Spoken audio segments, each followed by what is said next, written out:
ابراہیم علیہ السلام آرام فرما رہے تھے۔ خواب میں دیکھتے ہیں کہ اللہ تبارک و تعالیٰ ان سے فرما رہے ہیں کہ اے ابراہیم اپنی چیز کو میری راہ میں قربان کرو۔ جیسے ہی صبح ہوئی آپ اٹھے اور سوچنے لگے کہ نبی کا خواب کبھی جھوٹا نہیں ہو سکتا۔ اس وقت آپ کے پاس بہت سی تعداد میں اونٹ موجود تھے۔ آپ نے 100 اونٹوں کی قربانی کر دی۔ پھر اگلی رات حضرت ابراہیم علیہ السلام آرام فرما رہے تھے کہ ان کو خواب آتا ہے۔ خواب میں دیکھتے ہیں کہ اللہ تعالیٰ ان سے فرما رہے ہیں اے ابراہیم اپنی سب سے پیاری اور عزیز چیز کو میری راہ میں قربان کرو۔ دوسرے دن آپ نے 200 اونٹوں کی قربانی دی اور پھر تیسری رات بھی خواب میں غیب سے آواز آئی اے ابراہیم اپنی سب سے پیاری اور عزیز چیز کو میری راہ میں قربان کرو۔ جیسے ہی صبح ہوئی حضرت ابراہیم علیہ السلام سوچنے لگے کہ سب سے پیاری چیز تو میرا بیٹا اسماعیل ہے۔ آپ سوچنے لگے اللہ پاک یہ دیکھنا تو نہیں چاہتا کہ میں سب سے زیادہ محبت اپنے فرزند سے کرتا ہوں یا اپنے رب سے کرتا ہوں۔ پھر آپ نے فیصلہ کیا کہ آپ اپنے فرزند کو یعنی اپنے لخت جگر کو اللہ کی راہ میں قربان کریں گے۔ حضرت ابراہیم علیہ السلام اپنی زوجہ حضرت ہاجرہ کے پاس آتے ہیں اور ان سے فرماتے ہیں کہ اے ہاجرہ آج اسماعیل کو تیار کرو، اسے غسل کراؤ اور اس کو نئے کپڑے پہناؤ، آج ہم اپنے دوست کی دعوت پر جا رہے ہیں۔ یہ سن کر حضرت ہاجرہ بہت ہی خوش ہوئیں اور حضرت اسماعیل علیہ السلام کو تیار کیا، نئے کپڑے پہنائے۔ پھر ابراہیم علیہ السلام اپنے لخت جگر کو لے کر مکہ کی طرف روانہ ہوئے۔ تبھی پیچھے سے شیطان آتا ہے اور حضرت ہاجرہ سے کہتا ہے کہ اے ہاجرہ تمہیں پتہ بھی ہے کہ تمہارے بیٹے کو ابراہیم علیہ السلام کہاں لے کے جا رہے ہیں؟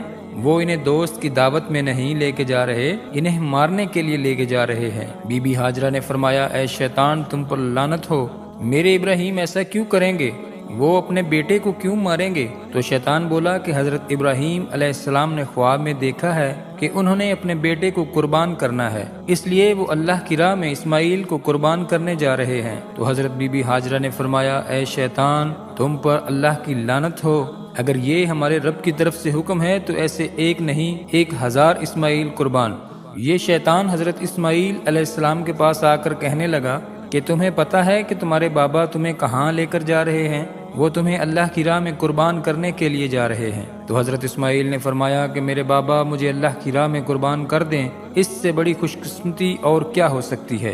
اس کے بعد شیطان یہی سوال لے کر حضرت ابراہیم علیہ السلام کے پاس آیا اور کہنے لگا کہ تم اپنے لخت جگر کو کیوں قربان کر رہے ہو؟ تمہیں پتہ بھی ہے کہ تمہاری قربانی قبول ہوگی یا نہیں ہوگی؟ یہ تمہارا بیٹا ہے، تمہارا لخت جگر ہے، تم اسے قربان نہ کرو۔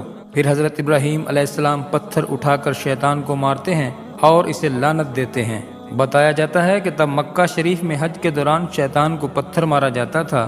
پھر حضرت ابراہیم علیہ السلام آگے بڑھنے لگے اور اپنے لخت جگر سے کہنے لگے اے بیٹا آپ کو پتہ ہے ہم آپ کو اللہ کی راہ میں قربان کرنے کے لیے لے کے جا رہے ہیں؟ تو حضرت اسماعیل علیہ السلام نے فرمایا کہ اے ابا جان میرے لیے اس سے بڑی خوش قسمتی اور کیا ہے کہ اللہ کے نبی مجھے اللہ کی راہ میں قربان کرنے کے لیے لے کے جا رہے ہیں۔ حضرت اسماعیل علیہ السلام نے فرمایا بابا جان میری آپ سے ایک التجا ہے، جب آپ میرا گلا کاٹو گے تو آپ مجھے دیکھ نہیں پاؤ گے، اس لیے آپ میرے ہاتھ پاؤں رسی سے باندھ دو، اور بابا میں چاہوں گا کہ آپ اپنی آنکھوں میں بھی پٹی باندھ لیں تاکہ آپ کو رحم نہ آئے۔ پھر کیا تھا کہ حضرت ابراہیم علیہ السلام نے اپنے بیٹے کے ہاتھ پاؤں باندھ دیے اور آنکھوں پر پٹی باندھی۔ پھر حضرت ابراہیم علیہ السلام اپنے بیٹے کو لٹاتے ہیں اور چھری اپنے ہاتھ میں لے کر اللہ تبارک و تعالیٰ سے فرماتے ہیں کہ اے پیارے اللہ تم مجھ سے ایک تو کیا 1000 اسماعیل بھی قربان کرنے کو کہتے تو میں تیری راہ میں کر دیتا۔ یہ کہہ کر جیسے ہی حضرت ابراہیم علیہ السلام حضرت اسماعیل علیہ السلام کی مبارک گردن پر چھری چلانے لگے تو اللہ تبارک و تعالیٰ نے حضرت جبرائیل علیہ السلام کو حکم دیا اے جبریل جلدی سے جنت میں جاؤ اور وہاں سے ایک جانور لے کر حضرت اسماعیل کی جگہ پر رکھ دو۔ حضرت ابراہیم علیہ السلام اپنے امتحان میں کامیاب ہو چکے ہیں۔ جیسے ہی حضرت ابراہیم علیہ السلام نے چھری پھیری اور اپنی آنکھوں سے پٹی کھولی تو کیا دیکھتے ہیں کہ ان کا بیٹا خیریت سے ان کے ساتھ کھڑا ہے، اور نیچے دیکھتے ہیں کہ ایک دمبا یا مینڈھا حضرت اسماعیل علیہ السلام کی جگہ پر قربان ہو چکا ہے۔ حضرت ابراہیم علیہ السلام نے اللہ تبارک و تعالیٰ کا شکر ادا کیا، تب ہی غیب سے آواز آتی ہے